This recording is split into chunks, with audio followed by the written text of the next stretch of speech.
Kabado si Joyce habang nakatayo sa gilid ng pintuan ng private plane upang salubungin ang kanilang boss.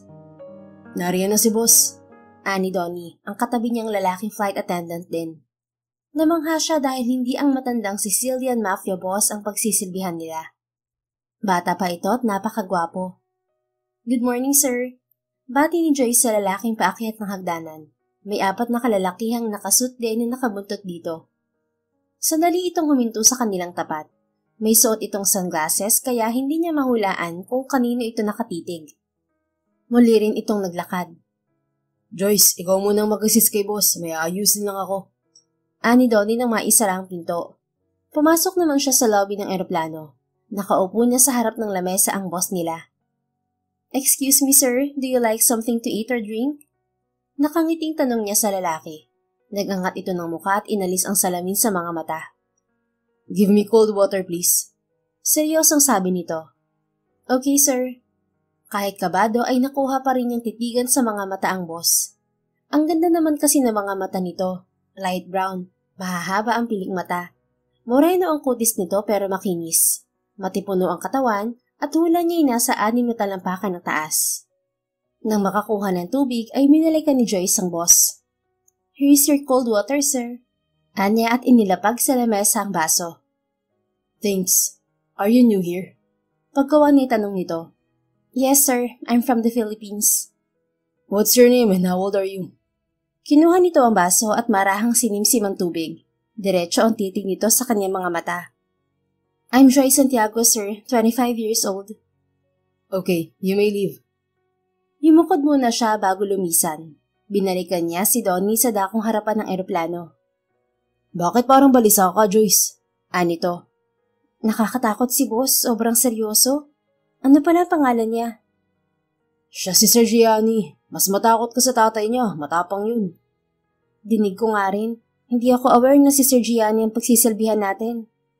First time ko rin nakasama sa flight si Boss Gianni. Nataong narito siya sa Italy. Saan ba siya naglalagi? Sa Pilipinas daw. Siya namamahala ng mga negosyo ng parents niya ron. Marunong ba siyang magtagalog? Oo naman. Pinay ang nanay niya at matagal din siyang tumira sa Pilipinas. Parang ang weird ni boss. Weird mo lang. Pilyong tumawa si Donnie. Nang makalipad ang eroplano ay bumalik sa lobby si Joyce. Inasikaso niya ang ibang gamit ng boss nila. Ipapasok ko na po bang gamit niyo sa kwarto? Tanong niya sa lalaki. Yes please. And also prepare my bathtub. I will take a bath later. Sabi nito pero nakatingin sa binabasang libro. Yes sir. Hinila niya ang maleta nito patungo sa silid. Nang lingunin niya ito ay naaktuhan niyang sinusundan siya nito ng tingin. Pero kaagad ding umiwas. Napangiti si Joyce dahil nakuha niya ang atensyon ng gwapong amo. Pinupuno pa lamang niya ng tubig ang tub ay biglang pumasok ng banyo si Gianni. Ay kabayang hubad! Tili niya nang mapalingon sa among naghuhubad ng kamiseta. What's the matter? Kunot noong tanong ni Gianni. Sorry po, nagulat lang ako. Pumihit siya patalikod dito pero hindi maaalis sa kanyang isip ang matipunong dibdib at puso ng binata. Tapos ka na ba riyan? Pagkuwan ay tanong nito, nagtagalog na. Pinupuno ko lang po ng tubig ang tub at ihahanda ang kailangan yung sabon. How long do I need to wait here? Saglit lang po ito, mga 20 minutes. Pero kung kaya niyo nang bantayan ng tub, aalis na ako. Okay, just leave it to me. Napasinghap siya nang makalapit sa kanya si Gianni. Nasagi pa ng balikat nito ang braso niya. Sige po sir, lalabas na ako. Anya, ngunit hindi malaman kung paano lilisan. Dahil sa tensyon sa kanyang sistema ay nagkamali siya ng hakbang at natapilok. Napatili siya nang mawala ng balanse, ngunit maagap siyang nasalo ng braso ni Gianni sa likod. Be careful. Paanas nitong wika. Hindi siya nakakibo dahil sa bilis ng kabog ng kanyang dibdib. Naitukod pa niya ang palad sa matigas na dibdib ng binata. Nang mahimasmasan ay lumayo siya sa lalaki. Sorry sir, natapilo kasi ako. Anya, iika-ikang umatras. Sinuyod pa siya nito ng tingin. Go to the medical staff to check your knees. Sabi nito. Yes sir, thank you. Lumabas na siya at nagtungo sa klinik ng eroplano. May medical staff doon na lalaki. Kinabukasan paglapag ng eroplano sa Pilipinas, ay hinatid pa ni Joyce si Gianni sa mansyon ng mga ito. Hindi niya maintindihan kung bakit isinama pa siya nito. Where do you live, Joyce? Tanong ni Gianni nang makapasok sila sa mansyon. Hila-hila niya ang maleta nito. Sa Angeles, Pampanga po, turan niya. Naka-duty ka rin ba sa airport sa Clark? Dati po doon ako naka-assign, pero napila ako maging private flight attendant ng daddy niyo at ibang private flights ng kumpanya. You're also working for me. Ako na namamahala ng International Airline Company. And even the private units.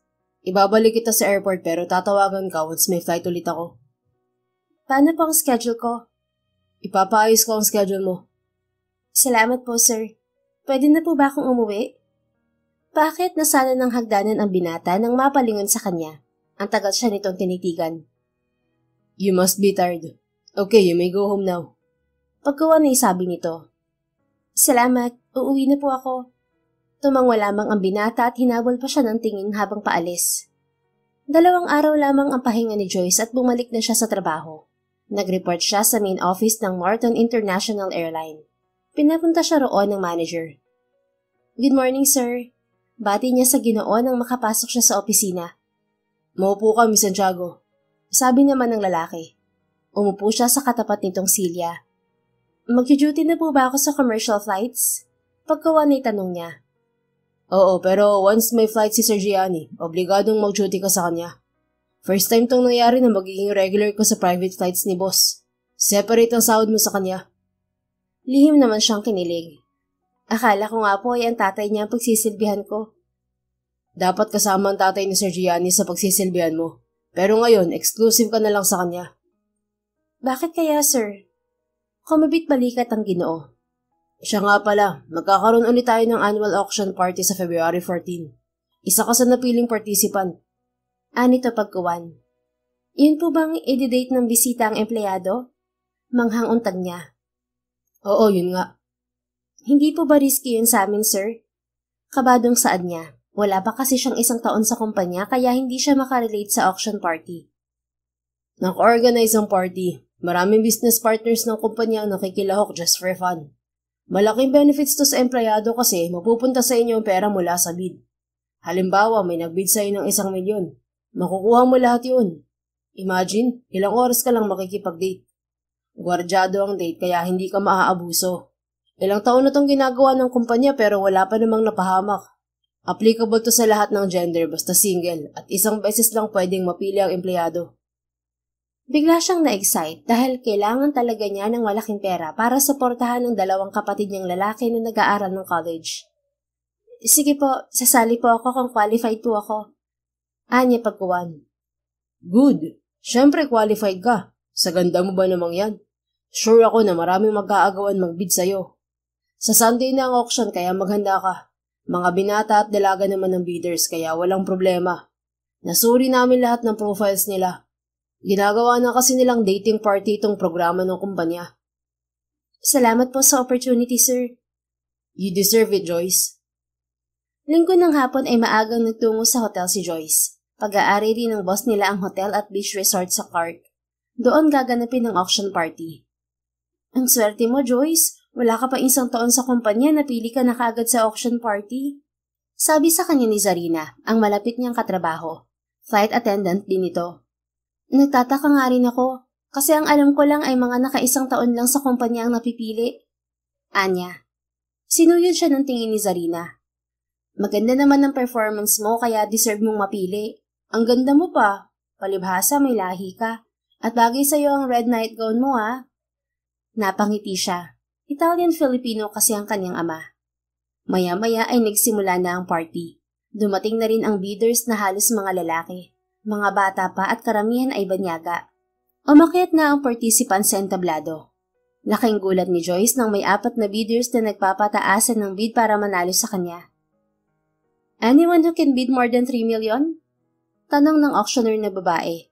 Kumabog ang dibdib niya nang nagtaas ulit ng numero nito ang lalaking nakasuit na hindi kagwapuhan, maskulado lang. 10 million! Sigaw ng lalaki. Napatili ang auctioneer. OMG Joyce! Your beauty is worth 10 million! Sabi ng babae. Wala nang kumasa sa 10 million kaya bigla siyang nanlumo. Crush pa naman niya ang bidder na naka-white suit. Joy Santiago is sold for 10 million. Wow, this is first time in history. Kinikilig na anunsyo ng auctioneer. Mangiyak-ngiyak na bumaba ng entablado si Joyce at sumunod sa lalaking nagbid ng 10 million sa kanya. Let's go to the yacht, Miss Santiago. Paanyaya sa kanya ng lalaki. Magalang ito at may distansya sa kanya. Pagkakyat sa nakahintong yate ay nagtataka siya kung bakit nagpaalam ang lalaki. Why? Kabadong tanong niya sa lalaki. I'm not your date tonight, ma'am. I'm just a bodyguard. Sabi nito. Nagtataka man ay sumama siya sa waiter na iginiya siya sa round table na may pulang sapin. May nakatulos na malaking kandilang pula sa gitna. Please take your seat, ma'am. Sabi ng waiter matapos siyang ipaghilan ng silya. Umupo naman siya at hindi mapakaling nagmasid sa paligid. May waiter na nag-serve ng pagkain sa lamesa. Nagsali ng red wine sa 2 kopita. Maya-maya ay may dumating na lalaking nakasuot ng abuhing tuxedo. Nawindang siya nang mapagtanto na boss niya ito. Sir Gianni? Bulalas niya at akmang tatayo. Maupo ka lang, Miss Santiago. Agap nito. Umupo siya ng maayos at napabuntong hininga.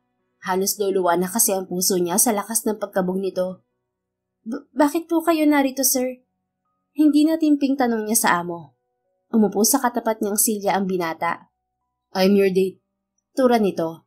Nagimbal na naman siya. Ikaw ang nagbid ng 10 million sa akin? Yes. I noticed some male bidders attracted to your beauty. So I gave my bodyguard 10 million to bid. Pero wala nang humamon sa 10 million ko kaya hindi na ako nagdagdag. Bakit po kayo nagbid ng ganun kalaking halaga para lang sa ilang oras na date?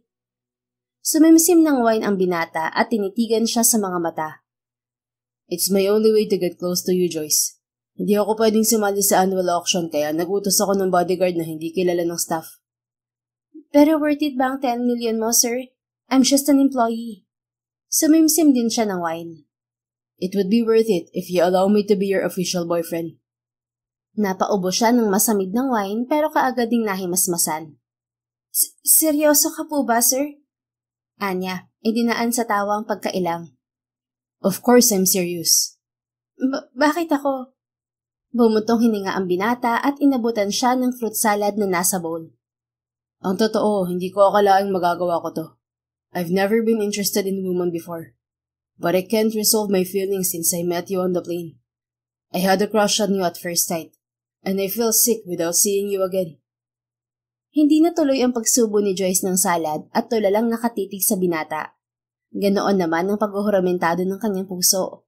Napainom siya bigla ng tubig. Baka po nagugutom na kayo, sir. Kain na tayo. Paanyaya niya. Mailigaw lamang ang usapan. You don't believe me, do you? Sabihin na nating hindi madaling maniwala. Kasi boss ko kayo. Karaniwang empleyado lang ako. And what's wrong with that? I think it's inappropriate, sir. Please call me my name. Okay. Sorry kasi nabibigla ako. Kaya ka ba nagbid ng 10 million para hindi ako makatanggi once may hilingin kang pabor? Nagduda pa siya. Not like that. Naisip ko magbid kasi baka maunahan ako ng iba. Ngayon lang kasi ako nakapagdesisyon na ligawan ka. Ginupo naman siya ng kaba. Sorry, medyo natatakot ako. Anya. Why? Hindi lang niya masabi na aware siya sa pagkatao ng tatay ni Gianni, na isa yung kinatatakutang mafia boss ayon sa kwento ng kanyang ama. Kasi hindi ko pa kayo lubos na kilala at dinig ko ay mailap kayo at masungit. Anya pagkuwan. The rumor was right. Hindi talaga ako nakikisama sa ibang tao at ayaw kong mag-share ng private life. Pero ibang usapan ko ako mismong nag-approach sa'yo. It's my choice, meaning gusto kitang papasukin sa buhay ko. Ano naman ang nakita mo sa akin para paglaanin mo ng 10 million? Amused niyang tanong. I don't know. I just felt something special towards you. Tipid siyang ngumiti at napasubo ulit ng salad. Marami namang mas maganda sa akin. Naisip kong karaniwan lang ang mukha ko kasi wala namang nagtagal na manliligaw ko. Wala ka bang boyfriend? Wala, pero may mga nanligaw. Hindi nga lang nagtiyaga kasi ayaw ko ng mabilisan. Gusto ng ibang lalaki sagutin kaagad sila at ayaw ko naman ng ganun. Are you saying you don't like me to be your boyfriend? Hindi naman sa ayaw. Medyo nabibilisan lang ako at hindi pa nagsisingkin sa utak ko ang nangyayari. Maybe in a few days makakapag-isip na ako ng maayos. Pero may chance ba ako? Mataman siyang tumitig sa binata. Hindi siya makapagdesisyon dahil iniisip ang totoong pakay. Bakit siya nagtrabaho sa mga lasiri? Yun ay upang malaman kung nasaan ang kanyang ama na nagsilbi sa tatay ni Gianni. May chance naman pero hindi pa ako makapagdesisyon sa ngayon.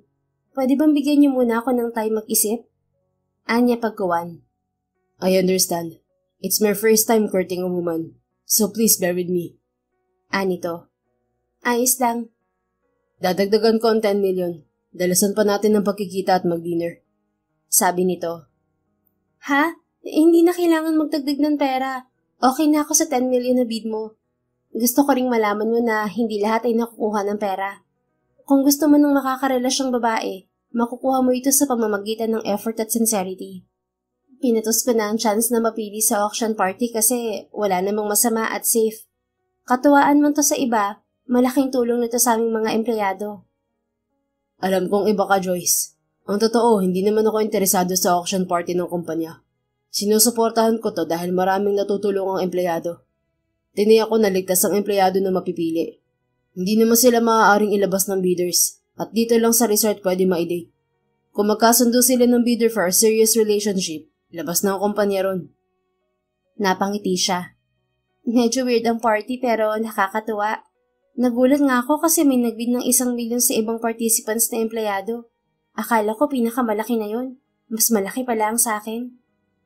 Lumaki lang naman ang bid sa'yo dahil marami ang interesado. Nakikita ko sa CCTV footage ang kaganapan. At napansin ko na nagbid sa'yo ang British-Italian na business investor namin. At mukhang interesado siya sa'yo, kaya nilapagan ko na agad ng 10 million. Natawa siya ngunit namangha. Yung lalaking tinutukoy pa ni Gianni ang gusto sana niyang makadate. Hindi ka pa naman siguro nahihibang ano? Halatang galit ka sa pera. Anya. Mukha ba akong siraulo? Tumikwas ang isang kilay nito. Hindi naman. Na-amaze lang ako. Sabi ng ibang empleyado, marami na raw ang pinalad na pinakasalan ng mayayamang bidders. Ayaw mo ba na mangyari rin yun sa'yo? Gusto, kung papala rin. Then accept me. Inisang lagok ni Joyce ang kalahating wine sa baso. Slow down, sir. Magsimula muna tayo sa getting to know each other stage. Pareho nating first time na papasok sa relasyon kaya hindi madali. Sabi niya. Okay, I'll give you time to think. But don't refuse my dinner invitation every night. Gabi-gabi talaga? Napamulagat pa siya sa pagkawindang. Yes, ipapasundo kita sa driver at bodyguards ko at ako nang bahala sa venue. Sige, kain muna tayo. Anya pagkuwan. Ginalaw na rin ng binata ang pagkain nito. Halos 3 oras din nakakwentuhan ni Joyce si Gianni. Sumama pa ito sa paggatid ng driver sa kanya sa bahay. Are you available tomorrow night, Joyce? Tanong ni Gianni nang makahinto ang kotse sa tapat ng kanilang bahay. Oo. Pero baka hapon na ako makalabas sa trabaho. Martes naman may flight ako sa Europe. Baka abutin ng 3 araw bago ako makauwi dito. Anya.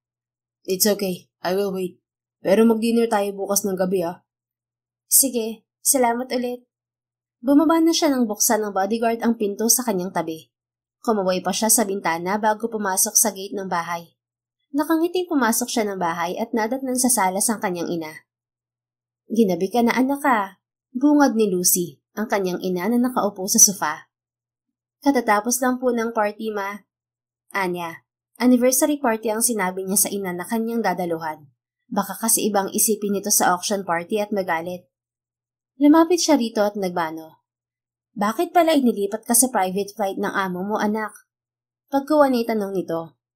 Ang manager po namin ang pumili sa akin pero may duty pa rin ako sa commercial flights. Sinabi ko na sa'yo na lumipat ka ng airline company eh. Aware ka namang mafia boss ang amo niyo, di ba? Tinabihan niya ang ginang. Ma, alam ko. Kaya nga po pinatos ko ang trabaho sa mga lasiri kasi gusto ko makakuha ng impormasyon tungkol kay Papa. Hay, magtigil ka, Joyce. Singhal nito. Tinapik pa siya sa kanang hita. Huling kausap ko sa right hand ni Lerio na amo ng papa mo, umalis daw sa headquarters nila ang tatay mo at hindi na bumalik. Ngayon ay hindi na sila makontak. Wala ring update sa reklamo ko sa mga pulis. Kainis din kasi ang tatay mo eh. Sinabi ko nang umalis na siya sa trabaho noon, paayaw-ayaw pa, kasi may pinoprotektahan daw sa loob ng kumpanya. Huminahon kayo. Walang mangyayari kung maghihintay lang tayo kaya ako nang gumagawa ng paraan.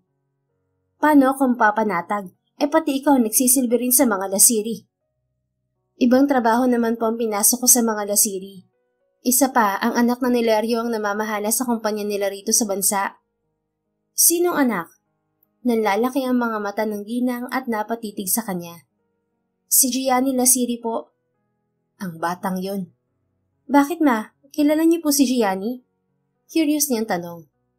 Basta. Huwag kang tatanggap ng oportunidad na mapalapit sa mga lasiri, anak. Masisira ang buhay mo sa mga taong yon. Tumayo na ang ginang. Matutulog na ako. Matulog ka na rin. Anito pagkuwan. Pumasok na rin siya sa kwarto niya. Kinabukasan ng hapon, pagkatapos ng duty ni Joyce, ay nagulat siya nang may lalaking sumalubong sa kanya sa exit ng airport. Good afternoon, ma'am. Pinasusundo po kayo sa akin ni Sir Gianni. Sabi ng lalaki. Ha? Nasaan siya? Anya, napalinga sa paligid. Nasa kotse siya sa parking lot. Sumunod na lamang siya sa lalaki. Lumulan siya sa nakaparadang limousine na itim. Naroon nga si Gianni, nakasuot ng itim na suit. Akala ko ba driver mo lang ang susundo sa akin? Nakangiting wika niya nang makaupo sa tabi ng binata. Gusto ko lang matiyak na tamang babae ang masusundo ng bodyguard. Anito. Natawa siya. Sigurista ka ha? At ang aga mo naman akong sinundo. Uuwi pa sana ako para magbihis. I want to spend more time with you, Joyce. May international flight ka kamo bukas. Oo nga pala. Naideposito na pala ng sekretary ko ang 10 million sa bank account na binigay mo sa akin kagabi. Pagkawan ay sabi nito. Wow, salamat. Isisave ko lang muna yon habang nag-iisip ng pwedeng negosyo. Your choice. Magstay muna tayo sa resort at lubusin ang time na magkasama. Mahina siyang tumawa. Makikita naman tayo sa Sunday kasi may flight ka papuntang Italy. Gusto kong magkasama tayo madalas para maging komportable ka sa akin. Okay, pero mas maganda kung maging open ka sa akin. Paanong open? Matiim itong tumitig sa dalaga.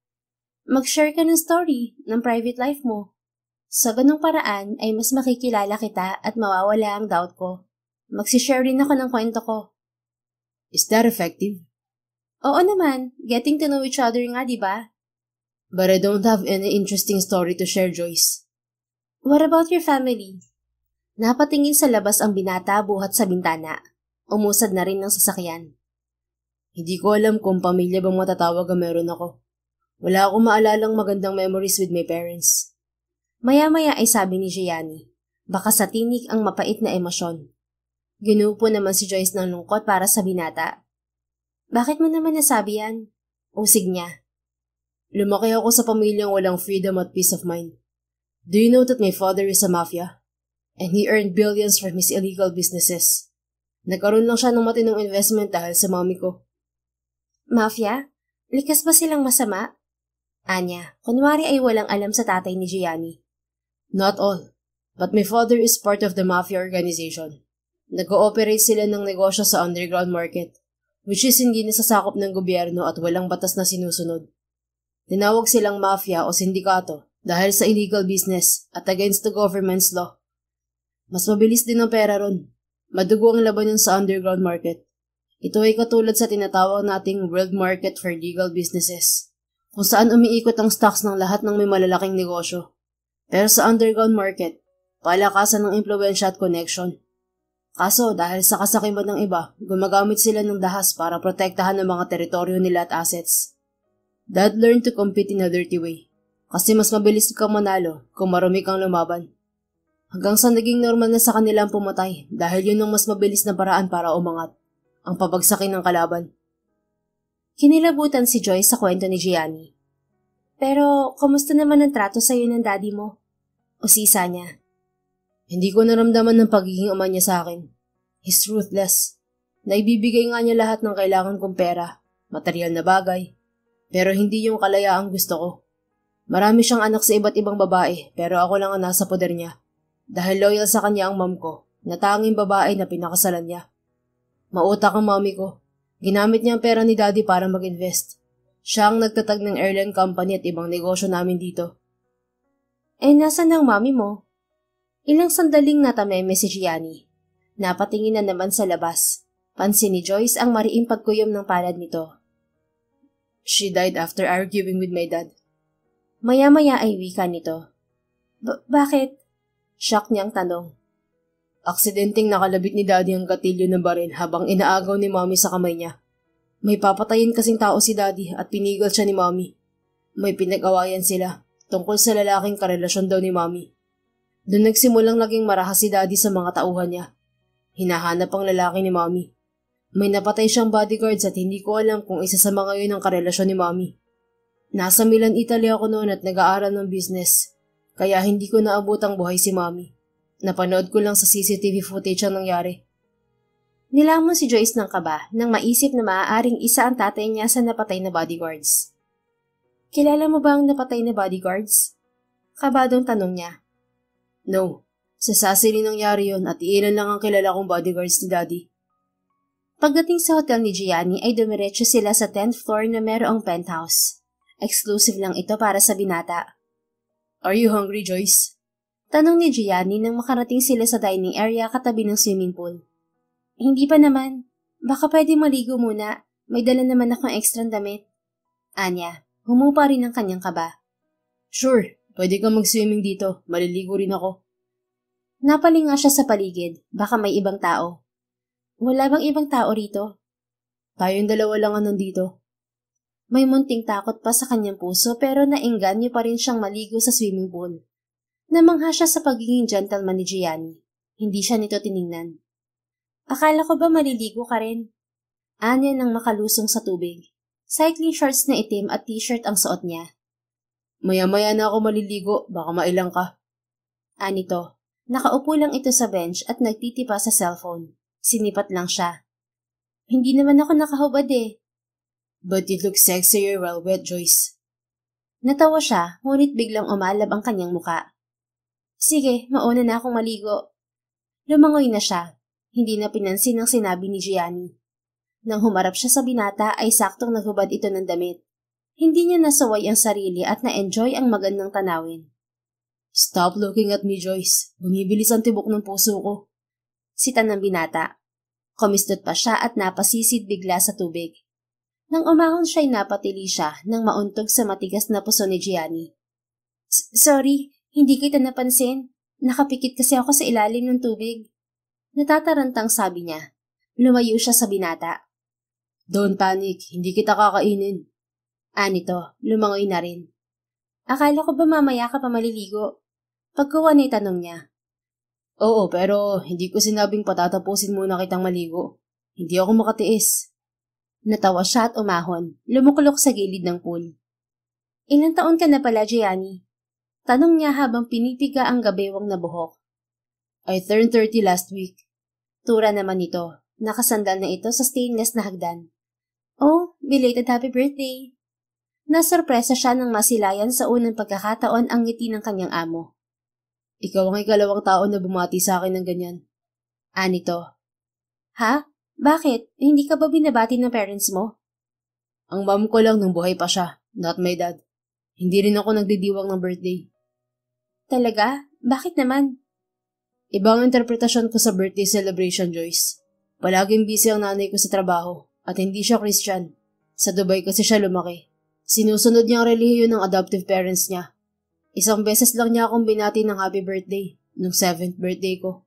She bought me a cake, but my dad ruined my special day. Umuwi siyang lasing nun, inaway ang mami ko, sinaktan. Kaya 10 oras ng gabi, lumaya si mami at nabigong isama ako. Ikinulong ako ni daddy sa kwarto ng isang araw, hindi pinakain. Hindi rin nagsiselebrate ng birthday si daddy. Baby pa kasi siya nung inabandon na ng magulang at pinalaki ng isang mafia. Pero hindi pa naman huli ang lahat para maranasan mong maging masaya at magdiwang ng kaarawan taon-taon, Gian. Pinangarap kong maranasan yun noon. Pero ngayon, naisip ko na walang sense na magdiwang pa ako. Wala namang magsiselebrate kasama ako. Lumusong ulit sa tubig si Joyce at lumangoy patungo kay Gianni. Sasamahan kitang mag-celebrate. Anya nang huminto sa tabi nito. When? Mabilis na saad ng binata. Kahit ngayon pwede. Magpabili lang tayo ng cake. Hindi naman kailangan bongga. Ang mahalaga ay masaya ka. May cafe rito sa hotel. Meron din silang birthday cake. Sige, ako na ang bibili para sa'yo. Bakit ikaw ang bibili? Ganun kasi yon. Parang present na rin ang cake sa isang tao. Mas masarap kainin ng pagkain kung bigay ng iba. Umahon na siya at kinuha ang kanyang gamit sa lamesa. Magbabanlaw muna ako sa banyo, Gian. Anya, tumakbo siya patungong banyo at mabilisang nagbanlaw. Pagkatapos nagpaalam siya kay Gianni. Sinamahan naman siya ng bodyguard dito sa first floor kung nasaan ang cafe. Binili niya ang maliit na Black Forest cake at nag-request na rin ng isang kandila. Pagbalik niya sa 10th floor ay nakaupo na sa harap ng bilog na lamesa si Gianni. Happy birthday to you. Happy birthday to you. Happy birthday, happy birthday. Happy birthday, Gian. Awit niya habang humahakbang siya palapit sa binata. May sindi na ang kandila ng cake. Nagulat pa ito at napalingon sa kanya. Are you serious, Joyce? Oo naman. Pangit ba sa pandinig mo ang kanta ko? Inilapag niya sa lamesa ang cake. Hindi naman, pero bigla akong naalala ang mami ko. Magmula ngayon, magdidiwang na tayo ng birthday mo yearly. Mag-wish ka na bago hipan ng kandila. Lumapit naman ang binata at tinitigan ng cake. Para saan ang wish? Tanong nito. Para sa kung anong gusto mo mangyari sa future. Magkakatotoo ba lahat ng hihilingin ko? Inosenteng tanong nito. Halatang hindi nga sanay mag-celebrate ng kaarawan kahit pa isa itong bilyonaryo. Depende kung ipopurso mo. Of course, I will pursue it. Pumikit na ito. Nagulat si Joyce nang lakasan ni Gianni ang pag-usal sa hiling nito. I want Joyce to be my girlfriend. Sabi nito sa huling kahilingan. Pagkawan ay hindi pa na nito ang kandila. Pumalakpak ang dalaga ngunit tulalang nakatitig sa binata. Mukhang mahihirapan ng Diyos na tanggihan ng kahilingan mo, boss. Natatawang sabi niya. Aasa ako na magkakatotoo ang hiling ko. Anito. Mangyayari yan basta magtiwala ka sa sarili mo. Pero dapat palagi kang nakangiti para mahatak ang swerte. Mas naniniwala ako sa hard work kaysa swerte, Joyce. Kung sa bagay nga. Teka, baka nagugutom ka na. Kakain na ba tayo? Yes, tinawagan ko na ang staff sa kitchen at dadalhin na nila ang food dito. Ganun ba? Magbihis ka muna, ako na bahala rito. Pumasok naman sa penthouse ang binata. Maya-maya ay dumating na ang pagkain nila.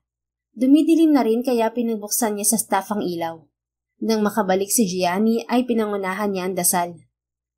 Sorry, wala akong alam na dasal, Joyce. Sabi ng binata. Kahit mula sa puso mo? Marunong ako pero bihira ako gawin. Hindi na kasi ako naniniwala na nadadala sa dasal ang lahat ng bagay na gusto kong mangyari. Sa dami kasi ng hiniling ko, walang nangyari. Kasi miserable ang buhay mo. Powerful ang prayer. Minsan nakala natin baliwala ang dasal kasi hindi nangyari ang expectation natin. Pero ang hindi natin alam, ibinibigay ng Diyos ang hiling natin sa paraang alam niya na mas makakabuti sa atin. Hindi ka kasi nag-open sa ibang tao kaya hindi ka nakakapag-explore. Paano ka pala nag-aral? Nag-aral ako sa university sa Milan, Italy. Pero exclusive school at konti lang ang nag-aaral. May bodyguards ako at limited ang oras ko sa labas. Minomonitor kasi ni Daddy ang kilos ko. Pagdating ng college, home study lang ako pero sa Milan pa rin.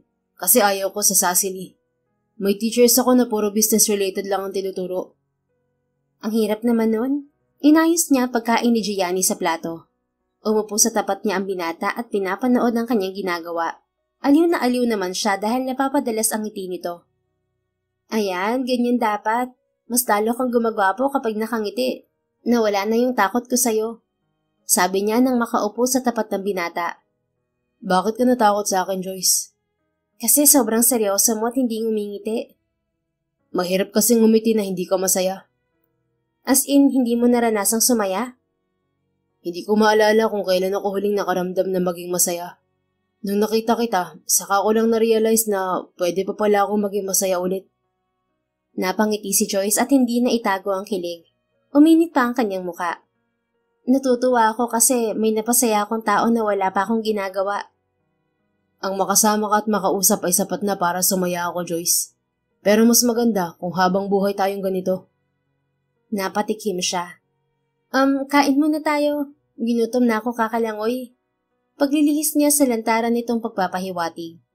Kumain naman ang binata hanggang sa matapos sila at nagyaya na siyang umuwi. Isang araw nagpahinga si Joyce pagkatapos ng international flight niya. May 3 araw rin siya sa UK. Linggo ng umaga na siya pinasundo ni Gianni sa driver nito. May private flight kasi ang binata. "Kamusta, boss?" Confident niyang bati sa binata nang makarating siya sa pribadong paliparan. Kararating lang din ni Gianni lulan ng kotse. "I missed you." Tanging tura nito, sinabayan siya nito sa paglalakad. Lumapad naman ang kanyang ngiti. "Palagi naman tayo nag-uusap sa video call ah." "I miss talking to you in person. Iba pa rin ang pakiramdam na kasama kita." "Ah, oo nga pala. Marami ng katrabaho ko na nagtatanong tungkol sa atin. Nakalimutan ko na maraming marites sa kumpanya." "Anong tinatanong nila?" "Kung may relasyon daw ba tayo?" "Inamin mo na ba?" "Hindi, kasi hindi pa naman kita sinasagot." Napangiti ang binata. "Nalaman na pala ni Daddy na may nililigawan ako at gusto kanyang makilala." Bumagal ang paghakbang ni Joyce. Nabuhay ang kanyang takot. "Akala ko ba independent ka na at hindi na nakikialam ang daddy mo sa mga desisyon mo?" Hindi ko rin maintindihan kung bakit bigla siyang nagka-interes na kilalanin ng babaeng gusto ko. "Paano kung hindi niya ako magustuhan, Gian?" Wala siyang magagawa. Handa akong sawayin ng daddy ko kung sasagutin mo ako, Joyce. Matabang siyang umiti. Gusto na rin niya ito pero nauunahan siya palagi ng takot. Paano kung ang pamilya pa nito ang magdala ng problema sa buhay niya? Hindi pa nga nalulutas ang problema nila sa tatay niya tapos ito na naman. Mag-uumpisa na naman siya ng ikapapahamak niya. Pero kung hindi siya susugal, paano niya mahahanap ang tatay niya? "Bigyan mo pa ako ng konting panahon, Gian," sabi niya. "It's okay, I can wait." Sabay na silang lumulan sa eroplano. Panay ang dasal ni Joyce na wag muna niyang makaharap ang tatay ni Gianni. Mabuti na lang nasa Sicily ang daddy nito kaya sa bahay ng binata sila tumuloy. "Mag-isa ka lang ba rito sa bahay mo, Gian?" Tanong niya nang makapasok sila sa lobby ng 3 palapag na mansyon. 2 araw na nila roon sa Italy at katatapos lamang ng business appointments na binata. "Caretaker lang ang narito kasi wala naman ako palagi. Ito ang bahay na binili ni Mommy bago siya namatay." Nito. "Saan palang family house niyo dito?" "Nasa Milan.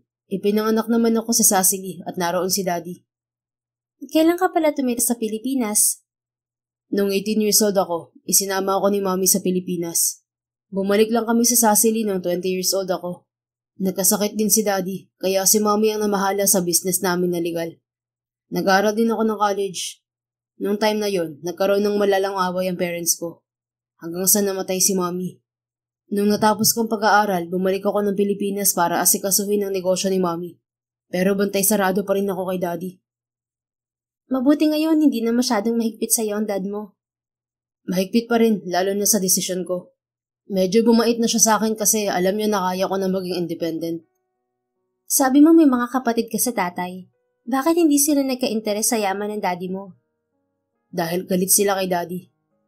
Kinilabutan si Joyce nang makarating sila sa 2nd floor. Madilim ang aura ng bahay at parang lumang hotel ang disenyo. Napakapit siya sa kanang braso ni Gianni nang may umigik na pinto. "Relax, walang multo rito, Joyce." Nito. Bakit may bumubukas na pinto?" "Baka hinangin lang. May kwarto kasi rito na sira na ang mga pinto." "Wala namang hangin eh. Mag-hotel na lang kaya tayo." Humagikik ang binata, bagay na ikinatuwa niya. Naglaho bigla ang kanyang takot. "Gabi na, lalabas pa ba tayo?" Nito. "Parang hindi ko kakayaning matulog dito, Gian. Medyo creepy kasi." "Mag-share na lang tayo ng kwarto." Ano? "Anong gusto mo? Matulog mag-isa sa kwarto kasama ang multo? O magkatabi tayo?" "Magtabi na lang tayo." Mabilis niyang sagot. Kumain na sila sa restaurant kaya matutulog na lang sila. Pagpasok sa malaking silid ay maliwanag na. May banyo rin doon. "Maliligo muna ako, Gian." Paalam niya. "Kaya mo na bang mag-isa?" "Alangan namang samahan mo akong maligo." "Pwede rin kung papayagan mo." Pilyong nito. "Sira. Kaya ko naman mag-isa, narito ka naman." Pumasok na siya ng banyo, dala ang pamalit na damit. Nagbabad siya sa bathtub na may maligamgam na tubig. Pipikit na sana siya nang may ipis na dumapos sa kanyang ulo. Napatili siya ng ubod ng lakas. Joyce, what happened? Eksaheradong tanong ni Gianni, kinalampag na ang pinto. Napaahon siya mula sa tub at tumakbo patungo sa pintuan. Nang hilahin niya ang pinto ay naisama si Gianni. May ipis? Tili niya at napayakap sa binata. Nakalabas na ng banyo ang ipis pero nakayapos pa rin siya kay Gianni. Nahimasmasan siya nang mapatitig sa seryosong mukha nito. You're naked, Joyce. Nautal na usal ng binata. Napatitig din siya sa kanyang dibdib na sumadsad sa itaas ng paso ni Gianni. Animo na hipnotismo at hindi niya ito maiwasan. Nakipagtitigan pa siya rito.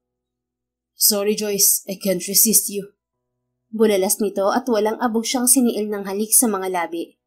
Dahil sa pangahas nitong halik at bugso ng kanyang damdamin, ay dagli siyang tumugon sa halik nito, na naging mitsa kaya nauwi sa agresibong pagniniig. Terik na ang araw nang magising kinabukasan si Joyce. Hindi siya kaagad nakabangon dahil sa pananakit ng kasukasuan. Mabuti, gising ka na, Joyce. Nakaluto na ako ng breakfast. Sabi ni Gianni na kalalabas lamang ng banyo. Tanging tuwalyang puti lang ang sapi nito sa ibabang katawan. Uminit ang mukha ng dalaga nang maalala ang nangyari sa kanila kagabi. Nadala na rin siya kagabi at di na napigil ang sarili. Masakit ang katawan ko. Pwede bang dito na tayo kumain? Anya. Sure, magbibihis lang ako. Sa harapan pa niya ito nagbihis kaya lalo siyang mailang. Kinabukasan ng gabi ay sumama si Joyce kay Gianni upang bisitahin ang branches ng bar at restaurant ng mga ito. May meeting din ito sa business partner ng daddy nito. Dito na lang ako maghihintay, Gian. Sabi niya, nangyayain siya ng binata na sumama sa meeting room. Sigurado ka bang okay ka lang dito? Oo, mag-order na lang ako ng cocktail. Sige, mag-iwan na lang ako ng 2 bodyguards mo. Kung naiinip ka, chat me para hindi ako magtagal sa meeting. Ayos lang ako. Unahin mo na lang ang meeting. Okay. Natigilan siya nang bigla siya nitong halikan sa mga labi. Napatingin tuloy sa kanila ang lalaking bartender na nasa counter. Pinoy rin ito. See you later. Ani Gianni sa kalumisan. Tumango lang siya. Ano pong order niyo, ma'am? Maya-maya ay tanong ng lalaking bartender na Pinoy. Isang amaretto espresso martini na lang, please. Turan niya. Okay po, pakihintay na lang. Habang naghihintay ay nagmasid siya sa paligid.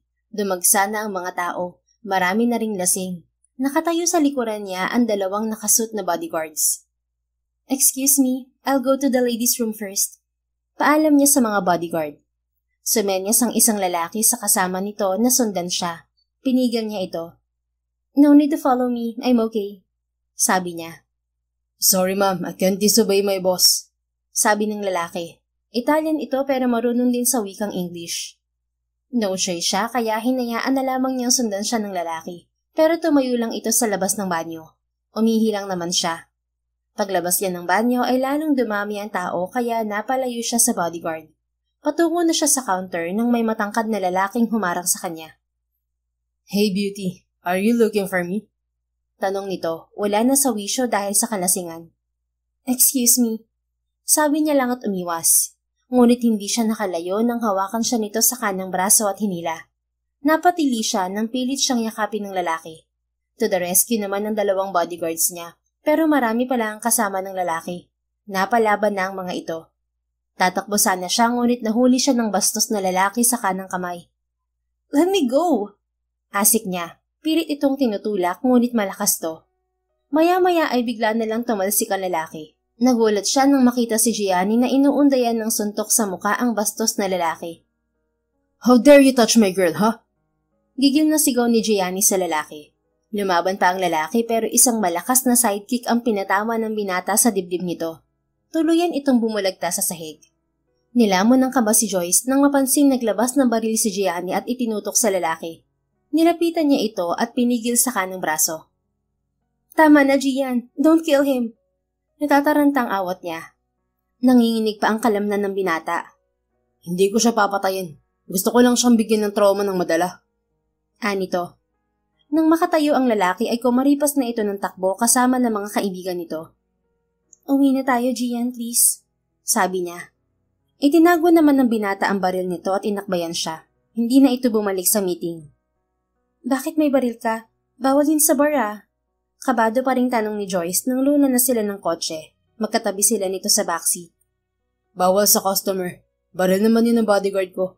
Pwede silang magdala ng baril for my protection. Hindi maiwasan ng gulo kaya kinuhaan sila ni Daddy ng license to use gun. Nito. Ikaw? I have a license too. Pero hanggat maaari ayaw kong humawak ng baril. Mas tinutukan ko maging bihasa sa martial arts bilang self-defense. May napatay ka na bang tao, Gian? Curious niyang tanong. Wala. Never kong sinunod ang yapak ng daddy ko, Joyce. Kaya sana wag mo akong katakutan. Nagawa ko lang yung kanina dahil nakita kong hinaharas ka ng lalaki. Aware ako sa totoong pagkatao ng daddy mo, Gianni. May mga nagsabi na wala talaga siyang awa. Naisip ko lang na baka ganoon ka rin kasi namana mo ang mga negosyo ng daddy mo rito sa Southern Italy.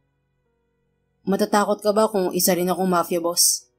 Matiim siya nitong tinitigan. No, naniniwala ako na hindi ka masama, Gianni. Tumitig din siya sa mga mata nito. Of course I'm not bad. I told you, hindi ko kinukonsinte ang maling gawain ni Daddy. Tinanggap ko lang ang responsibilidad sa mga negosyo niyang legal upang unti-unting maalis ang maling kalakaran. Mas sinusunod na ako ng tauhan niya kasi alam nila na masahaba ang buhay nila sa akin. Once nagretiro si Daddy o nawala na siya, bubawagin ko ang organisasyon niya sa underground market. Aalisin ko lahat ng illegal na negosyo niya. Kung makikialam pa rin siya sa desisyon ko, iiwan ko na siya. Kaya mo naman na walang suporta ng daddy mo, Gian. Pwede ka nang manahimik at wag na makialam sa organisasyon niya. Mapapahama ka lang. You're like my mom. Minahal niya si daddy kaya gusto niyang iwan ni na daddy ang mafia. Pero lulong na si daddy sa kapangyarihan kaya baliwala sa kanyang pagmamahal.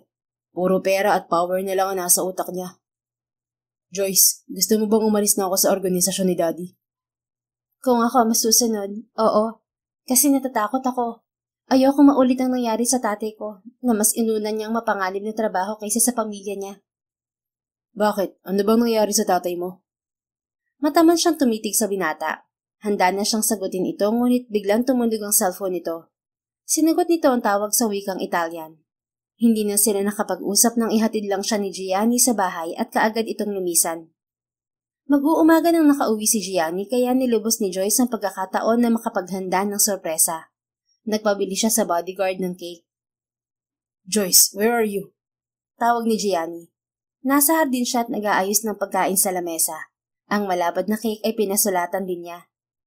I'm here, babe! Sigaw niya. Lumabas na ng bahay ang binata at natuntun siya. Bakit narito ka? Tanong nito. Dito tayo mag-aalmusal. Lumapit ito sa lamesa at isa-isang tiningnan ng pagkain.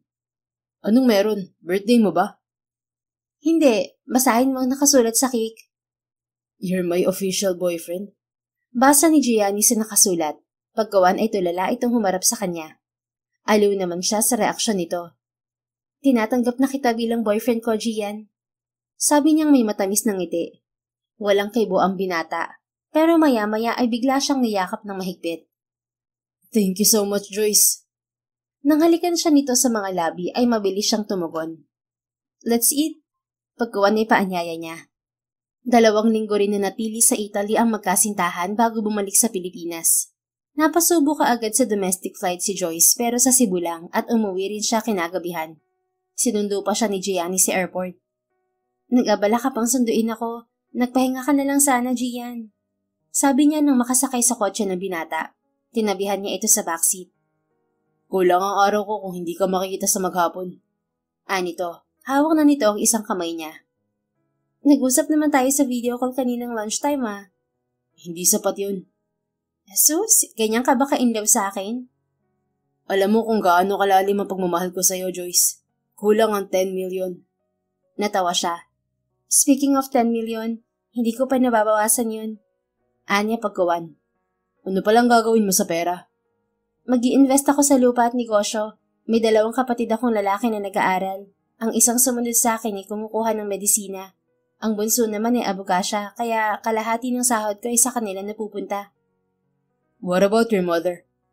Ang mama ko may pesto sa palengke, nagtitinda ng isda. Ang kinikita niya ay dagdag allowance ng mga kapatid ko. Sagot ko naman ang ibang bayarin sa bahay. Gusto mo bang mag-invest sa resort ko? Ha? Paano? Depende kung magkano perang ilalaan mo. Halimbawa, nagbigay ka ng 1 milyon. May 30% monthly interest yun. Iikot ang pera mo at gagamitin namin sa ibang investment ng resort. Mas magandang mag-invest ka kaysa patulungin ng pera sa bangko. Konti lang naman ang interest doon. Sige, payag ako. Turuan mo ako kung paano mag-invest ha. Sure. At kung gusto mong bumili ng property, may i-refer ako sa iyong real estate company. Meron din silang property na beachfront at farm lot. Gusto ko yung tapat ng dagat katulad ng resort mo. Para sakaling yung magupa ang pera ko ay makapagtayo ako ng resort. Kakalabanin mo ang resort ko, baby. Tumikwas pa ang isang kilay nito. Hindi naman, sa Clark ang resort mo at doon ako bibili ng lupa sa Angeles. So hindi tayo magkalaban. Pero syempre tutulungan mo ako. Medyo mahina ako sa business eh. Ikaw ang expert dyan. I will. Magkakaroon ka rin naman ng access at rights sa companies ko once kasal na tayo. Yun ang susunod kong goal. Nakangiting tumitig siya sa masayang mukha ni Gianni. Humahanga siya sa determinasyon nito. Ang bilis mong magplano. Kakasagot ko pa lang sa'yo, iniisip mo na agad ang kasal. Natatawang wika niya. Mas mabuti nang may plano kaysa wala, Joyce.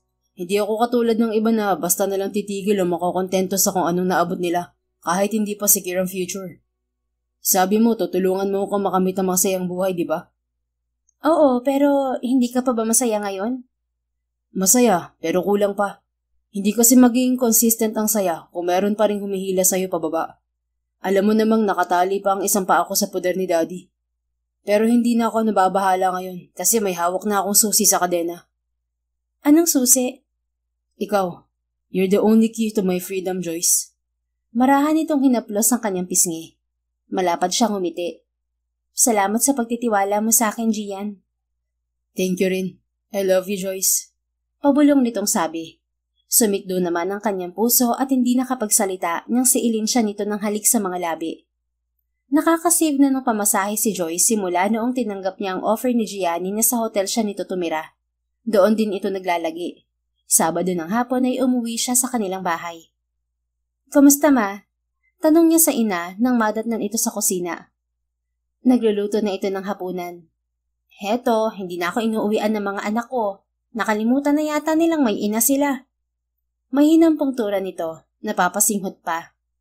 Niyakap naman niya ito buhat sa likuran. Sorry na, ma. Nahihirapan kasi akong bumiyahe kaya naisip ko sa Clark na muna timira. Umuwi naman po dito si Joseph tuwing Sabado ah. Si Joseph ang bunso nila na kumukuha ng abogasya. Ngayon hindi siya uuwi kasi may klase pa. Next week na raw pagkatapos ng exam. Si Jerome naman ay hindi na talaga umuwi simula nang nag-proceed sa medisina. Natawa si Joyce. Wala tayong magagawa, ma. Sa Maynila gusto mag-aral ng mga kapatid ko. Maging proud na lang tayo sa kanila kasi ang tatalino nila. Kahit bigatin ng kurso at magastos, nasusuklian naman nila ng sipag.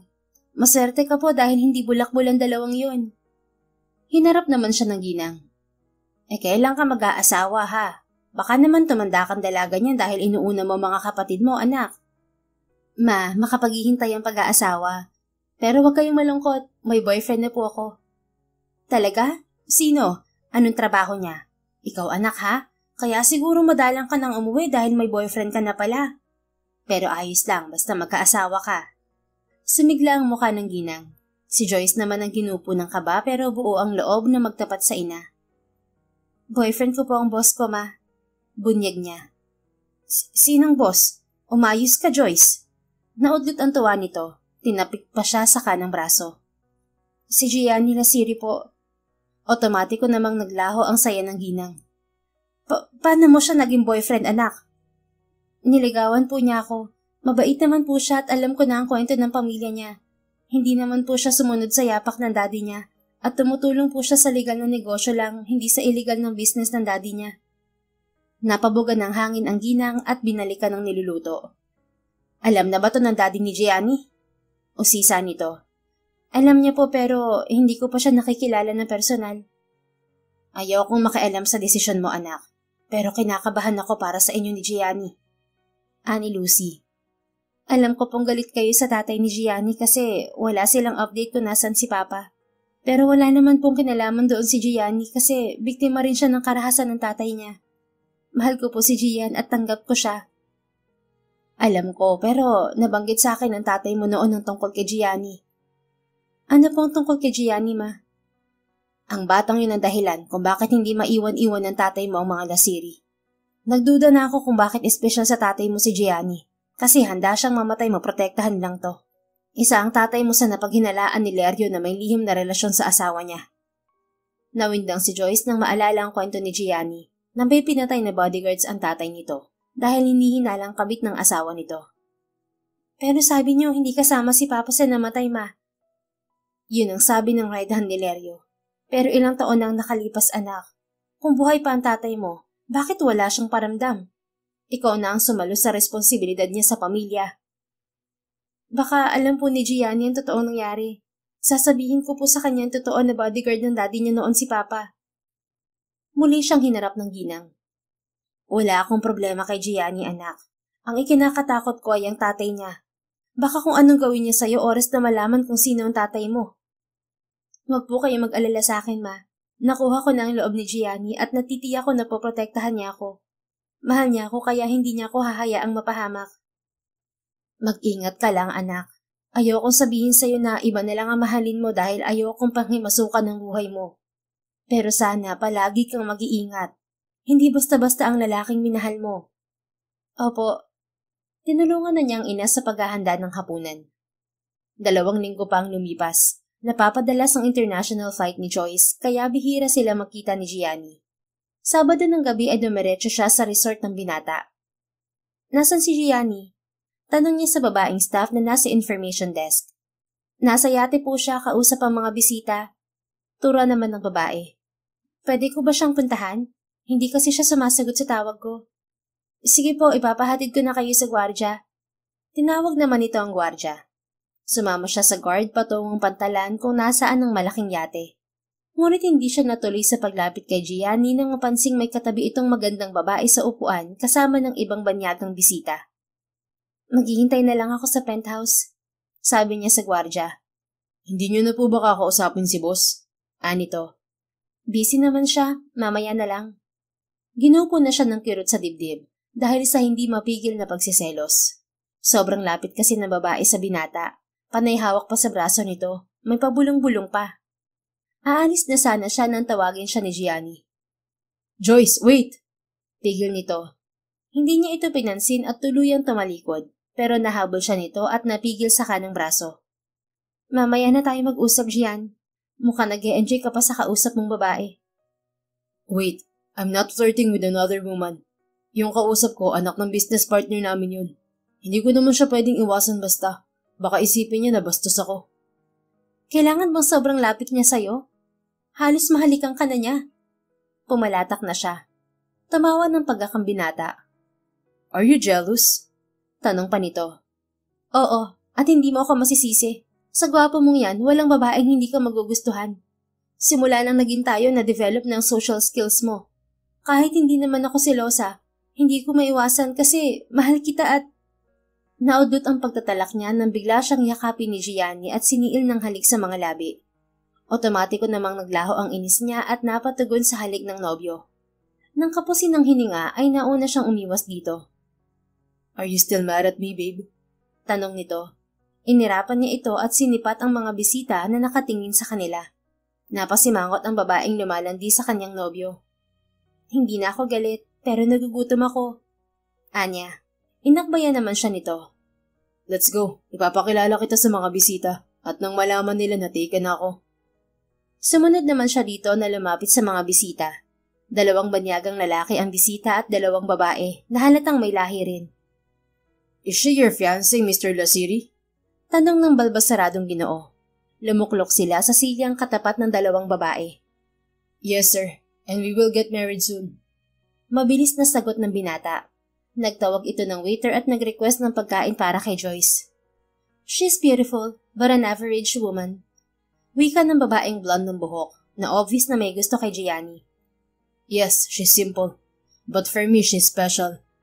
Depensa ng binata. Napapiksi si Joyce nang akbayan siya ni Gianni at sinaglitan ng halik sa mga labi. Uminit naman ang kanyang muka dahil sa pagkailang. Tumahimik na ang babae at kumain. Bumalik naman ang waiter at nag-serve ng pagkain kay Joyce. Enjoy your meal, babe. Ani Gianni. Thanks. Ituloy niyo lang ang meeting niyo. Anya. Nalipasan na siya ng gutom at walang pakialam sa usapan ng mga ito. Pagkatapos ng meeting ay nagsialisan na mga bisita. Naparami ang kain ni Joyce kaya hindi siya kaagad nakatayo. Natigilan siya nang mapansing nakatitig sa kanya si Gianni. Nakangiti. Bakit mo ako tinititigan ha? Nagulat ka ba na marami akong kinain? Mataray niyang tanong. Nothing. Masaya lang ako kasi nagsiselos ka. Meaning mahal mo na ako. And you're cute when you get jealous. Anito. Masama ako magselos kaya umiwas ka sa mga babaeng malalandi. I'm just professional, babe. Sus, mukhang nag-e-enjoy ka nga habang hinaharot ka ng babaeng yun. Anong gusto mo? Sungitan ko siya? Sige na, tapos na tayo sa selosan. Sumimsim siya ng wine. Dapat may kasana tayo para maiwasan ng selusan. Napansin kong maraming umaaligid na lalaking piloto sa'yo, baby. Humagalpak siya ng tawa, pero hindi na itago ang kilig nang maisip na nagsiselos rin to. Bukang bibig mo ang kasal pero wala ka namang ginagawa para mangyari yun. Tudyo niya sa nobyo. Bakit? Ready ka na ba magpakasal? Hindi pa, pero pwede namang advance ang proposal mo. I'm always prepared, Joyce. Napamulagat siya nang mapansin ang pulang kaheta na inilabas ni Gianni at binuksan. Naglalaman ito ng singsing na may nakapalibot na maliliit na diamond. Wait, seryoso ka ba, Gian? Nagbibiro lang ako, hoy. Bakit ba kasi kayong mayayaman ang hirap biruin? Natatarantang saad niya. But I'm serious, Joyce. Nasa Italy pa lang tayo ay binili ko na tong singsing. Palagi ko tong dala dahil nag-aabang ako ng tiyempo para mag-propose sa'yo. Hala ka. Natutop niya ng palad ang bibig nang makitang lumuhod sa tabi niya ang nobyo. Ready ka man o hindi, gagawin ko pa rin to. At least alam mong gusto kitang pakasalan. Please marry me, Joyce. Masuyong pahayag nito. Naunahan na siya ng galak at pagkawindang. Hindi tuloy niya malaman ang isasagot. Paano ba to? I don't know what to say, babe. Balisang sabi niya. I'm waiting, Joyce. Hindi ako tatayo hanggat hindi ka sumasagot. Uulitin ko. Pakakasalan mo ba ako? Nang matitigan sa mga mata ang binata ay bigla siyang napatango. Oo, pakakasalan kita, boss. Anya, saka lamang tumayo ang binata at dagling sinuot ang singsing sa kanyang palasinsingan. Pagkuwan ay sinial nito ng halik ang kanyang mga labi. Thank you, babe. Sobrang saya ko. Anito pagkatapos ng halik. Pero wag tayong magmadali, Gian. Mag-enjoy muna tayo sa relasyon natin bilang magkasintahan, ha? Anya. Sure, ikaw ang masusunod. Gusto ko lang ng assurance. Pagkatapos kumain ay tumuloy na sila sa penthouse ng hotel. Inilipat na roon ni Gianna ang gamit niya dahil gusto nitong doon na siya matulog. Lunes ng umaga ay biglang nagpa-schedule ng international flight si Gianni. Obligadong nag-cancel ng domestic flight niya si Joyce upang samahan ng binata. Biglaan nata ang flight mo, Gian. Tanong niya sa binata nang tabihan niya ito sa couch sa lobby ng eroplano. May emergency. Nasa ospital si Daddy. Hala, bakit? Inatake siya sa puso. Sabi ng assistant ni Daddy, may sumabotahe raw sa operasyon ng organisasyon ni Daddy. At biglang bumagsak ang stocks. Baka pinakaisahan na siya ng mga kalaban niya sa negosyo. Siguro. Maaaring may kinalaman din yung sa previous issue ni Daddy sa mga bodyguard niya. May ilan kasing traitor at pumanig sa kalaban ni Daddy. Sinalakay siya ng kaba nang maalala ang kanyang ama. Naudlot ang usapan nila nang magsimulang lumipad ang eroplano. Makalipas ang halos isang araw na biyahe ay nakarating din sila sa Sassini. Sasama ba ako sa ospital, Gian? Tanong ni Joy sa binata nang lula na sila ng kotse. Yes, hindi ko pwedeng maiwan sa opisina ng organisasyon kasi magulo ron. Mamaya na tayo tutuloy sa bahay. Ani Gianni. May sasabihin pala ako sa'yo, babe. Sabi niya nang makahugot ng lakas ng loob. Sige, ano yun? Minsan nagtrabaho ang tatay ko sa daddy mo bilang bodyguard. Gilalas na napatitig sa kanyang binata. What? Ibig mo bang sabihin ay matagal mo nang kilala ang daddy ko? Hindi lang chismis yung alam mo tungkol sa kanya? Anito pagkuwan. Oo, pero hindi ko pa siya na-meet ng personal. Kinukwento lang siya sa akin ng tatay ko. Anong pangalan ng tatay mo? Arthur. Arthur ang pangalan niya. Lalo siyang na-curious nang mapansing naging uneasy si Gianni. Hindi na ito nakapagsalita nang tumunog ang cellphone nito. Sinagot nito ang tawag. Pagdating sa ospital ay dumiretso sila sa emergency room kung nasaan ang daddy ni Gianni. Hintayin mo na lang ako rito, Joyce. Anito. Sige, mabuti pa nga. Lumuklok naman siya sa bench malapit sa pintuan. Hindi siya mapakali at iniisip ang napansing reaksyon ni Gianni nang marinig nito ang pangalan ng kanyang ama. 2 minuto ang lumipas ay lumabas na agad ang binata sa silid ng ama. "Kamusta ang daddy mo?" tanong niya, napatayo. He's safe now. Ililipat na siya sa ward. Nito. "Hihintayin pa ba natin siyang magising?" Nagising na siya pero bawal pang kausapin. Umuwi muna tayo sa bahay at bukas na ako babalik dito. Medyo malayo rito ang bahay namin kaya kakain na muna tayo sa restaurant. Okay, sige. Hinintay lang nilang mailipat sa private ward ang daddy ni Gianni bago sila umalis. 2 linggo na natili sa Sasili si Joyce at matigang naghintay kay Gianni na abala sa pag-aasikaso ng problema sa organisasyon ng tatay nito. Linggo ng gabi na ito umuwi. Okay ka lang ba rito, babe? Tanong ni Gianni matapos humalik sa kanya mga labi. Oo, nag-enjoy naman ako sa pag-harvest ng blackberries. Nakasundo ko rin ng caretaker niyong Pinoy. Anya. Naglaho ang ngiti sa mukha ng binata. Kailan dumating si Kuya Roy? Tanong nito. Kahapon, nagaling pala siya sa Milan kasi isinama ng assistant ng daddy mo. Mabait naman siya at mukhang close siya sa daddy mo. Kaibigan kasi siya ni daddy. Maya-maya ay dumating si Mang Roy. Kamusta po, Sir Gianni? Ang tagal natin hindi nagkita. Bati ng Ginoo. Ayos lang po ako. Salamat at inasikaso niyo ang fiancé ko. Walang anuman. Siya nga pala, uuwi na raw ngayon ng daddy niyo. Ipaghahanda ko siya ng makakain. Pinayagan na ba siya ng doktor na umuwi? Opo, mild stroke ang nangyari sa kanya at naagapan naman kaya mabilis siyang nakarecover. Pero kailangan pa rin niyang magpahinga at umiwas sa stress. Okay, mamimili lang kami ni Joyce. Paggawa na sumama si Joyce sa binata, lula ng kotse nito. Hindi siya mapakali habang katabi ang nobyo sa backseat. Kabado siya dahil makakaharap na niya ang daddy nito. Gian, alam na ba ng daddy mo tungkol sa akin? Alam niya.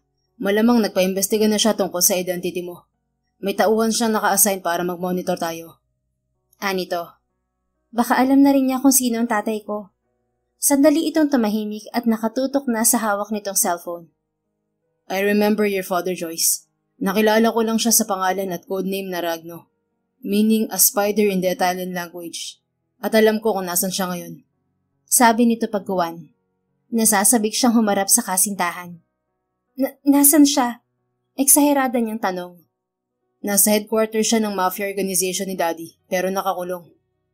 Nakakulong? Bakit? Naudlot ang kanyang galak at ginupo ng kaba. Hindi siya nito nasagot dahil kinausap ito ng bodyguard na katabi ng driver. Hindi naman siya nangulit. Saglit lang sila sa grocery store at kaagad ding umuwi. Dumating na umano sa bahay ang daddy ni Gianni. Nag-alangang pumasok ng bahay si Joyce dahil sa takot. Are you okay, Joyce? Tanong ni Gianni nang balikan siya nito. Nasa mukha na lamang kasi siya ng pintuan. Sorry, natatakot akong harapin ng daddy mo. Gumaralgal ang tinig na wika niya. Gianni! Tawag naman ng daddy ng binata.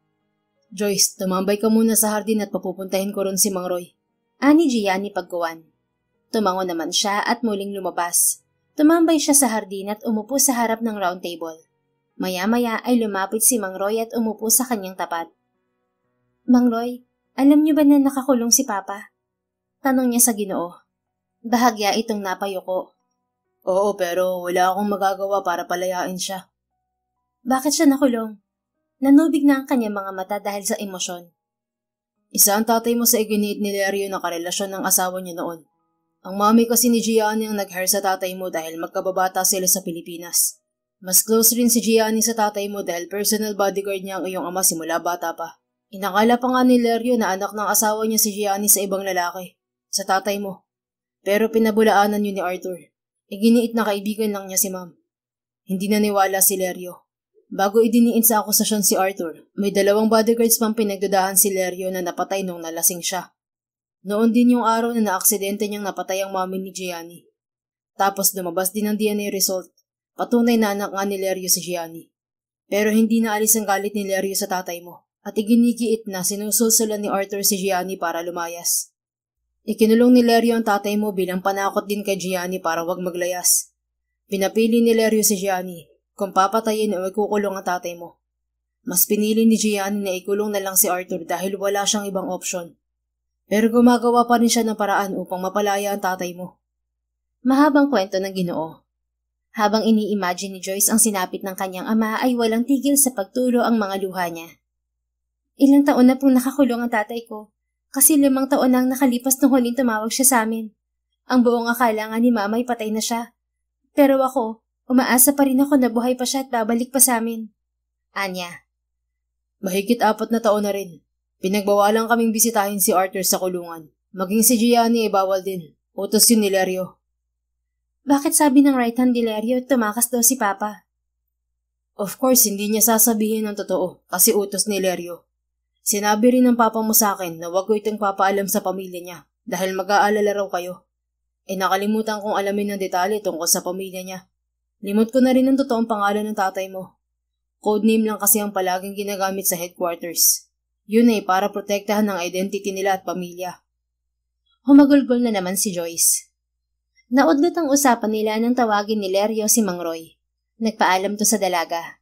Namataan naman niya si Gianni na patungo sa parking area. Tumakbo siya palapit dito. Saan ka pupunta, Gian? Lumuluhang tanong niya.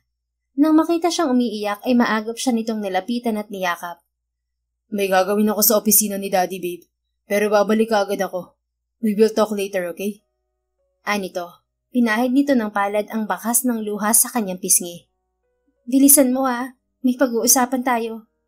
Tumango ito at sinaglitan siya ng halik sa mga labi bago lumulan ng sasakyan. Bumalik na lamang siya sa hardin. Saktong lumapit si Mang Roy. Joyce, sumama ka muna sa akin. Gusto kong makausap ni Sir Lerio.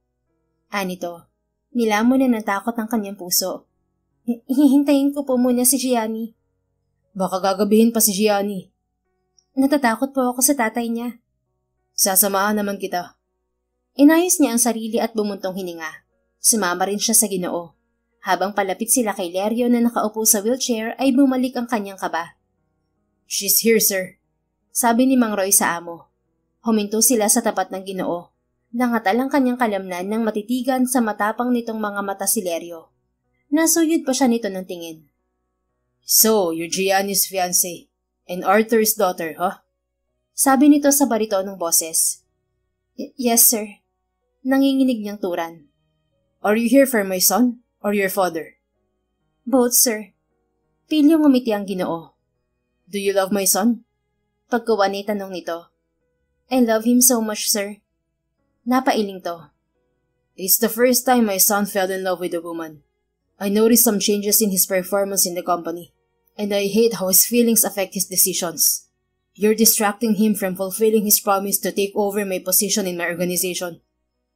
Nagatungan pa ang kanyang kaba. What do you mean, sir? I know you want your father's freedom. I'll give you a deal. You can take your father home now, but you must break up with Gianni. Natigalgal si Joyce. Nanubig ang kanyang mga mata. Ngunit kailangan niyang maging matapang. Mas mahalaga ang kaligtasan ng kanyang ama kaysa puso niya. I will accept your deal, sir. And I choose my father's freedom. Pasya niya sa kabila ng pagpupuyos ng damdamin. Naniniwala siya na makakagawa ng paraan si Gianni upang maisalba ang relasyon nila. Mas ligtas din ito sa desisyon niya. Pare-pareho silang hindi mapapahamak kung hindi niya ipipilit ang kung anong meron sila ni Gianni. Lalo pa at bakas na bakas kay Lerio ang pagkadisgusto sa kanya. Okay, I like your braveness. Now pack your things and Roy will guide you. I already instructed him. Sabi ng Ginoo. Walang imik na tumalikod si Joyce at tumakbo patungong kwarto ni Gianni. Mabilisan niyang inimpake ang mga gamit. Pero bago umalis ay nag-iwan siya ng sulat sa kama. I'm sorry, Gianni. Humihikming usal niya nang lulan ng kotse kasama si Mang Roy. Samantala, gabi na nang nakauwi si Gianni dahil late na dumating ang investor ng daddy niya na nagbigay ng mahalagang papeles. Pagdating niya ng bahay ay wala na si Joyce, pero may iniwan itong sulat na dumurog sa kanyang puso. Tumakbo siyang patungo sa kwarto ng kanyang ama. Where's Joyce, Dad? Nanggagalaiting tanong niya sa amang nakahiga sa kama. She left after choosing her father's freedom. Kalmadong tugon nito. Dahil sa galit ay nasipa niya ang silya at tumalsik sa dingding. I told you not to ruin my relationship, but what did you do? You will lose me forever this time, Dad. I can't take you anymore. Naghihimagsik niyang wika. Are you going to leave me? Yes. Hindi kumibo ang Ginoo, kaya iniwan na niya ito. Nagtungo siya sa headquarters ng organisasyon, ngunit wala na siyang naabutan doon. Nakaalis na si Joyce kasama ang tatay nito. Pagdating sa Pilipinas ay muling napaiyak si Joyce, lalo nang magyakap ang kanyang mga magulang. Napauwi rin ng mga kapatid niya nang ibalita niya na umuwi na ang kanilang ama. Miss na kita pa. Tanging nausal niya nang yakapin ng ama. Hindi niya ito nakausap ng maayos sa eroplano dahil hinayaan niya itong matulog at makapagpahinga. Humagulgol din ang kanyang ama. Nangayayat ito at gabalikat na ang buhok na kulot. Namiss ko din kayo ng nanay mo, anak. Sorry kung hindi ako nagagawa ng paraan para makonta kayo. Ani Arthur. Huwag po kayong mag-sorry. Hindi niyo naman ginusto nangyari. Naiintindihan namin kayo. Hindi makaimik ang kanyang ina dahil sa labis na emosyon. Halos ayaw nitong bumitiw ng yakap sa tatay niya habang nakaluklok sa couch ang mga ito. Sabi pala ni Roy, nobyo mo si Gianni, anak. Maya-maya ay sabi ng Ginoo. Napaluhan na naman siya. Lumipat siya sa kabilang couch katabi ng kanyang mga kapatid. Iniwan ko po si Gianni at pinili ang kalayaan niyo pa. Turan niya.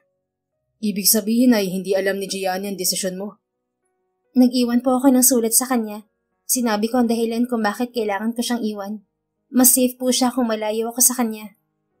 Salamat, anak. Huwag mo nga alalahanin si Gianni. Alam ko mas matapang na siya ngayon at malalagpasan niya ang problema sa daddy niya. Maghihintay po ako sa kanya pa. Ayoko siyang iwan pero kailangan. O siya, tama na ang iyakan. Ipagluto niyo na ako at namiss ko ang pagkain dito. Sabi ni Arthur. Pumasok na ito sa kusina. Inasikaso naman ni Lucy ang pagkain ng asawa. Nagpasalamat naman ng mga kapatid ni Joyce. Mag-celebrate tayo mga anak. Hala, bilis, bili kayo ng paborito ng tatay niyo na lambanog. Samahan niyo na rin ng pulutan. Utos ni Lucy. Tumalima naman ang bunsong lalaki. Sumama rin sa palengke si Joyce at bumili ng cake. Masaya siya na buo na ulit sila. Pero hindi buo ang kasiyahan niya dahil malayo si Gianni sa kanya. At hindi niya alam kung kailan ito makakagawa ng paraan para sa kanilang dalawa. 3 araw ang lumipas at sakalang muling dinamdam ni Joyce ang lungkot. Nag-aalala na siya kay Gianni. Kailan ka babalik sa trabaho, anak? Tanong ng kanyang ina habang nag-aalmusal silang mag-anak. Nakabalik na ng Maynila ang mga kapatid niyang lalaki dahil may pasok sa school. Hindi ko po alam, ma. Wala sa wisyo niyang tugon. Natatakot ka bang makita si Gianni? Matapos ko po siyang iwan, siguradong masama ang loob niya. Maiintindihan ka rin ni Gianni, anak. Paano po kung hindi? Kung mahal ka niya, makagagawa siya ng paraan para magkasama kayo ulit. Noon pa man kontra na yun sa tatay niyang mafia. Kaya sure ako na susuwayin niya si Lerio makapiling ka lang. Gatong naman ni Arthur. Maya-maya ay may bumusinang sasakyan sa labas. Ang nanay niya ang tumayo at sumilip sa labas. Joyce, anak! Tili ng ginang. Napatayo naman silang mag-ama at nagtungo sa salas. Nagulantang siya nang mapansin ang 3 magarang kotse na nakaparada sa tapat ng kanilang bahay. Si Gianni na yan, anak. Ani Arthur, napalabas na ng bahay. Nataranta na siya nang makita si Gianni na bumaba ng limousine. May bitbit na pumpon ng pulang rosas. Kasunod nito ang 4 na bodyguards na may bitbit na kahon at paper bag. Magandang umaga po. Nariyan po ba si Joyce? Magalang na tanong ni Gianni sa mag-asawa. Narito sa loob. Pasok ka, iho. Sabi naman ni Lucy. Joyce! Sabay tawag nito sa anak. Hindi mapakaling pabalik-balik sa kusina si Joyce. Nang makahugot ng lakas ng loob ay hinarap din niya ang bisita. Can we talk, Joyce? Tanong ni Gianni. Nakasuot lang ito ng itim na t-shirt na hapit at black denim pants. Tumango siya at nilapitan ng binata. Tinanggap niya ang inabot nitong bulaklak. Salamat. Maupo ka. Anya. Umupo naman ito sa couch katapat niya. Abala na ang parents niya sa pagtanggap sa mga regalong dala ng bodyguards. Sorry sa padalos-dalos kong desisyon, Gian. Kailangan ko lang talagang unahin ng tatay ko. May tiwala kasi ako nagagawa ka ng paraan para sa ating dalawa. Kung ikaw ang pinili ko, baka pati tayong dalawa ay kulong ng daddy mo. Kaagad ay paliwanag niya. Naiintindihan kita, Joyce. And thank you for not breaking up with me. Sorry kung ngayon lang ako nagpakita. Ang dami ko pang inasikaso sa kumpanya. Gusto ko sanang tapusin muna lahat bago ka puntahan. Nakangiti ito. Nagulat naman si Joyce at saka lang naisip kung ano ang isinulat niya sa papel na iniwan sa kama ni Gianni. Wala na kasi siya sa wisyo noon dahil sa emosyon. Ano ba ang sinulat ko sa papel? Tanong pa niya. Natawa ang binata. Sabi mo, inutusan ka ni Daddy na hiwalayan ako kapalit ng kalayaan ng papa mo. Sabi mo pa kung mahal kita, ako nang gagawa ng paraan para magkasama ulit tayo. Nagalit ako kay Daddy, pero hindi ako nasaktan ng husto. Kasi alam ko na hindi mo ako basta hihiwalayan. Tumawa rin siya. Hindi naman talaga. Napilitan lang naman ako mamili. Teka, kamusta ang daddy mo? Buti hinayaan kanyang pumunta sa Pilipinas. Paggawa na yung usisa niya. Ayun, natauhan din siya. Ibinalik ko lahat ng business na inilipat niya sa pangalan ko. At binigyan ko siya ng kondisyon kung gusto niyang wag ko siyang iwan. Anong kondisyon? Sinabi ko na tutulungan ko lang siya sa legal businesses niya. Basta titiwalag siya sa mafia organization. Pumayag ba siya? Noong una ay wala siyang sagot.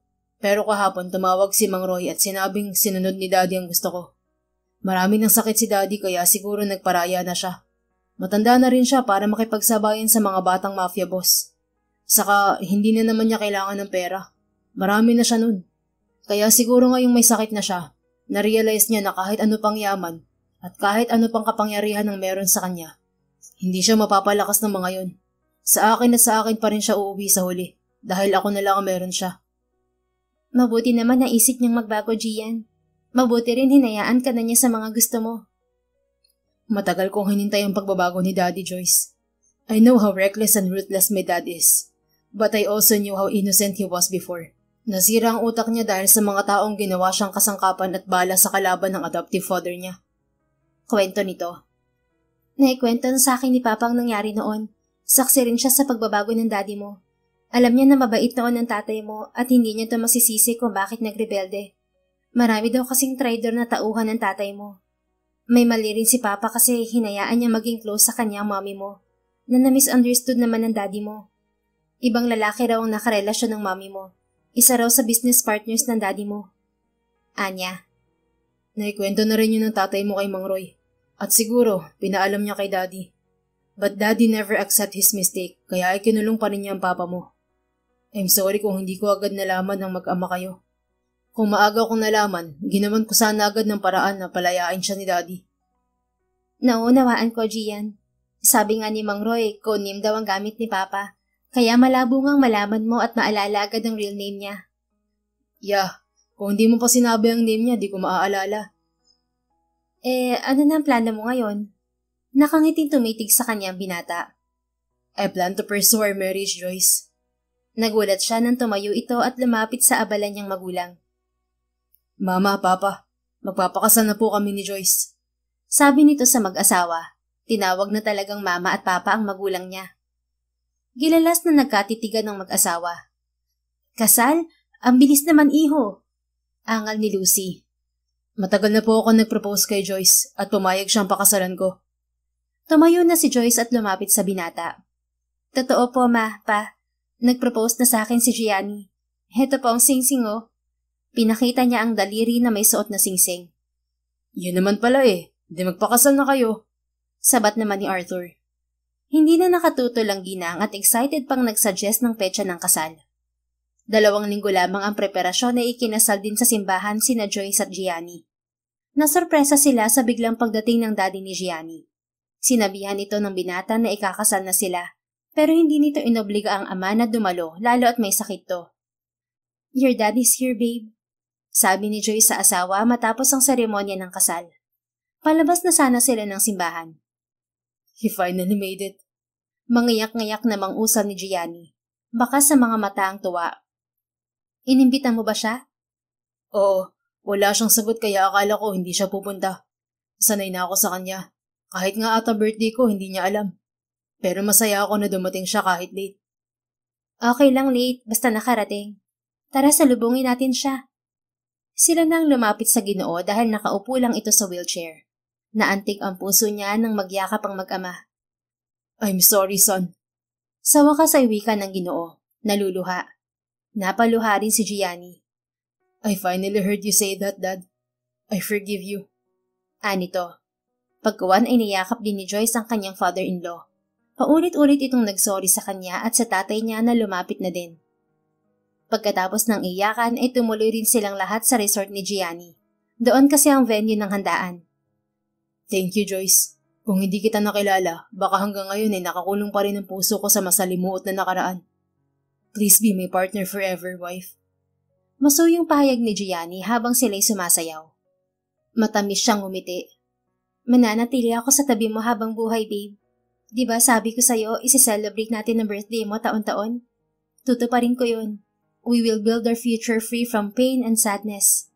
Anya. Pero mas masaya kung may kasama tayong bubuo sa future. I want kids, Joyce. Natawa siya. Kids lang pala eh. Ilan ba ang gusto mo? Mga 5 lang. Lang? Humagalpak siya ng tawa. Ang dami nun, hubby. Isang starter player na ng basketball yun. Anya paggawan. Tumawa rin ito. Kung kaya mo lang naman. Of course, ayaw kitang mahirapan. Sige, try natin ha. Okay. Paggawan ay tumingala si Joyce at inunahan ng halik sa mga labi ang asawa. Ang bilis naman nitong tumugon. Natupad din ang pangarap ni Joyce ng negosyo para sa pamilya niya, ang beach resort, at katuwang din si Gianni sa pamamahala nito. Nag-resign na siya sa airlines dahil tumutulong na din siya sa mga negosyong namana ni Gianni sa magulang. Lalo namang sumaya ang mag-asawa sa pagdating ng panganay nilang lalaki. The end. Kung nagustuhan mo ang istoryang ito, please don't forget to like, comment, and share it with your friends. Your support really makes a difference. Thank you and see you sa ating next story. Keep safe and be blessed.